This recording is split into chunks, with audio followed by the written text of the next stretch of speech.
51 ans.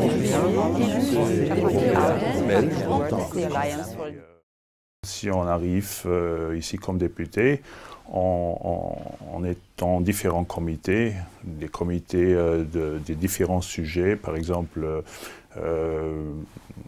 économie, affaires monétaires, pétitions, budget, etc. Moi, je suis dans les transports, dans le comité des transports, et également là comme titulaire, d'un autre côté comme suppléant dans le comité des affaires sociales et de l'emploi. Dans les transports, par exemple, j'ai réussi à avoir le dossier sur les droits des passagers, c'est-à-dire je travaille sur la sécurité routière, sur les chemins de fer et également sur l'aviation. Et c'est en 2013 que j'ai réussi à avoir d'être nommé comme rapporteur pour les droits des passagers dans l'aviation. Et ça, c'est du concret.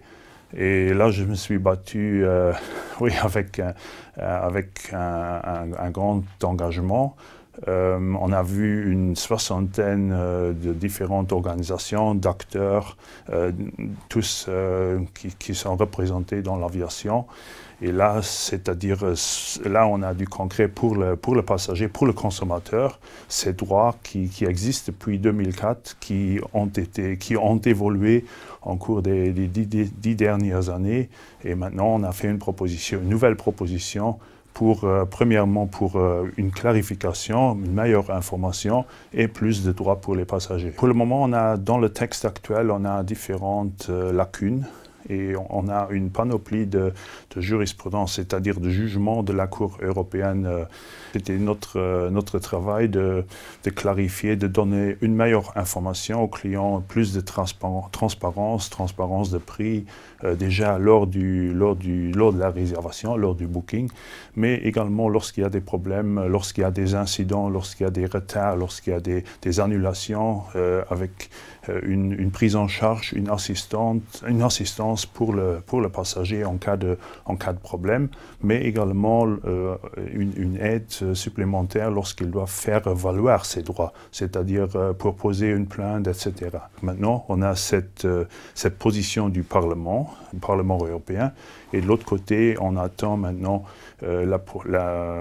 l'opinion du Conseil, et c'est ces deux-là qui sont co-législateurs dans cette affaire. Et on attend avec impatience parce que nous, on était très ambitieux. Le Conseil est moins ambitieux. Et maintenant, on attend la position du Conseil pour entrer dans les négociations.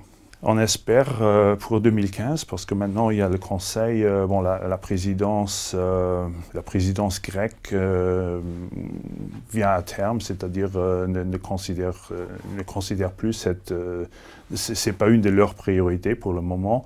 Après, ce sont les Italiens. On espère que les Italiens ils vont considérer les droits des passagers en aviation comme une des priorités. Et à ce moment-là, il y a les discussions. Bon, nous, le Parlement est, je dirais, plutôt en faveur des passagers. Par contre, les États membres ils ont peut-être plus en faveur de leur compagnie, c'est-à-dire il faut trouver là un moyen pour arriver en fin de compte à un compromis, une législation qui tient la route, qui considère les opinions, les intérêts de tout le monde.